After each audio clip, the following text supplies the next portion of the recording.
Hi, hello po sa inyong lahat, my dear Virgo. This is your reading, month of January 2025, my dear. So, bago po ang lahat, maraming salamat po sa inyong pagpanood, my dear Virgo. At sa hindi pa po nakapag-subscribe, please subscribe my channel. Huwag kalimutan at paalala lang po na ang braha na ito o ang reading na ito ay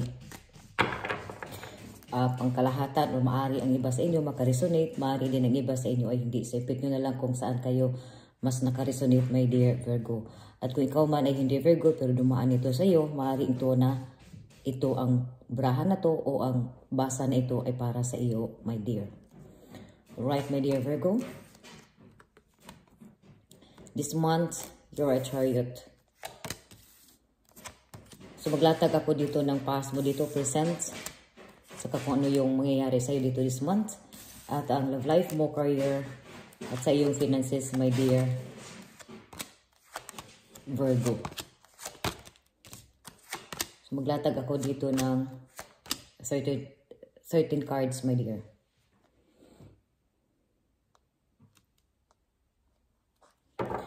So my dear Virgo, sa buwan na ito, ang aura mo dito is ang Chariot. So nakita ko dito na positive, happiness. May wish ka dito na matagal mo na itong gusto. Maaari ito sa this month, happy din, maraming mga sorpresa dito. May gusto ka dito na gusto mo talagang kamitin. Pero nakilumalabas dito sa iyo ang 10 of Cups and also 9 of Cups. And sorry, and the Sun dito. Ito yung mga decision, big decisions mo dito sa life, sa buhay. Sa buwan na to, you're making a big moves, big decisions.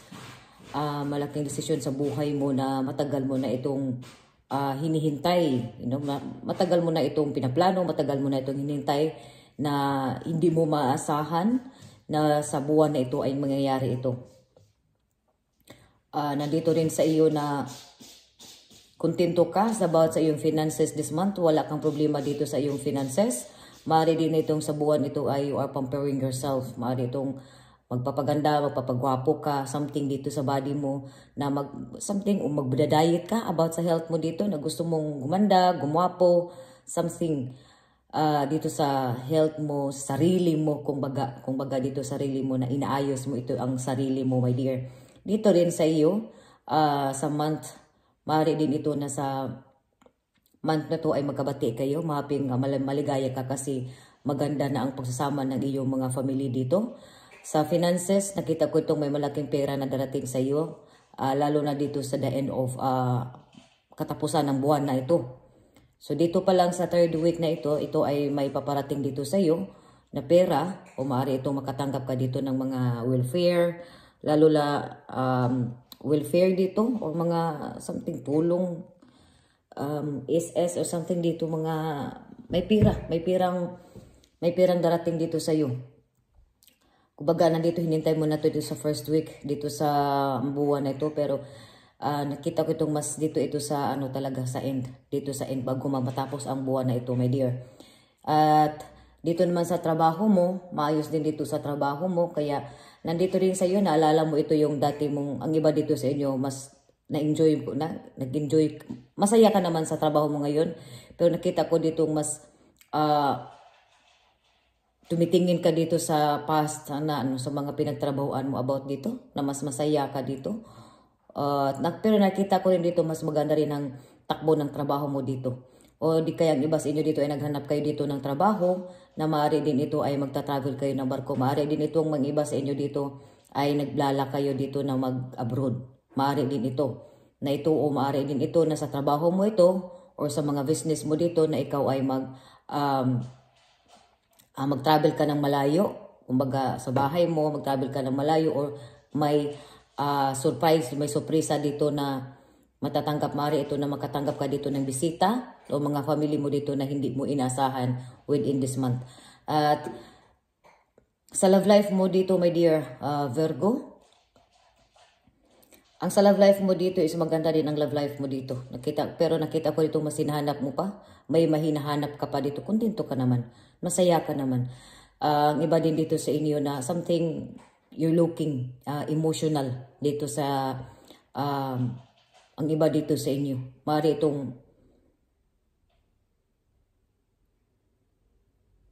nakita ko dito mas naramdaman na hinahanap mo ito yung dating pagmamahal. May kulang dito sa pagmamahal, something iba dito sa love life. Mari dito isang kulang na lang sa iyo para maging kompleto ay anak, nangarap kayo na magkaroon dito ng baby. At dito sa buwan naman ito, nakita ko ditong tinatry din nyo ito. So, more this month, may financially stable ka this month. Sa career mo dito, maayos din ang career mo. Mari itong mag-travel ka sa trabaho mo dito o assign ka dito, something mag-travel ka sa trabaho. Dito naman sa health mo dito, mari din itong maayos naman ang health mo dito. May mga ayusin ka, magpapaganda, magpapagwapo. Something dito sa buwan na to na ma-achieve mo ito.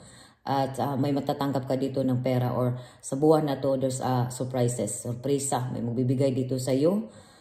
Surpresa o makatanggap ka dito ng surpresa, my dear. Sa love life naman dito, again, dito sa love life, maaari itong may mga nakaraan ka dito, may mga excess ka dito, past mo dito na gusto mong binabalikan pero nandun yung may doubt feelings ka, nandun yung kaya bigyan mo ito ng, kumbaga, setback ka muna. Maaari din itong iba sa inyo, nag-setback muna kayo sa love life mo at nag-focus ka ngayon dito sa sarili mo, my dear, this month, my dear, Virgo. So, advices dito sa iyo, Virgo, na kasi dito marami ditong major cards dito na lumabas dito sa iyo. So, nakita ko itong maayos naman ang career mo. Maaari itong sa career mo dito is maaari din ito na may matagal ka na dito waiting ka dito sa iyong maaari itong mag-travel ito. Maaari itong magsakay ka ng barko, maaari itong mag-travel ka ng abroad. Something dito or maaari din ito sa iyong business. May mga business din dito, related business. Kung sa mga Virgo nga nagbe-business, magsimula ka dito ng negosyo. Nakita ko dito na punti-unti na ito na umaasinso. Lumalago ito yung negosyo mo. At ang advices mo dito sa iyo din, this month, dapat dito sa iyo na more marunong kang makikisama at huwag kang basta-basta magpadala ng init sa ulo o maging agresibo sa buwan na ito, my dear. Sa lahat ng mga situations, mga desisyon mo sa buhay, huwag basta-basta magdesisyon, huwag maging agresibo, my dear Virgo. So maraming salamat po sa inyong pagpanood, my dear Virgo. Sa mga hindi Virgo dyan na nabasa mo ito, maaaring ito ay para sa iyo ang barahan na ito o ang readings na ito, my dear. So, huwag kalimutan, sa hindi pa po nakapag-subscribe, huwag kalimutan mag-subscribe ng aking channel, my dear. Marami pong salamat sa inyong lahat.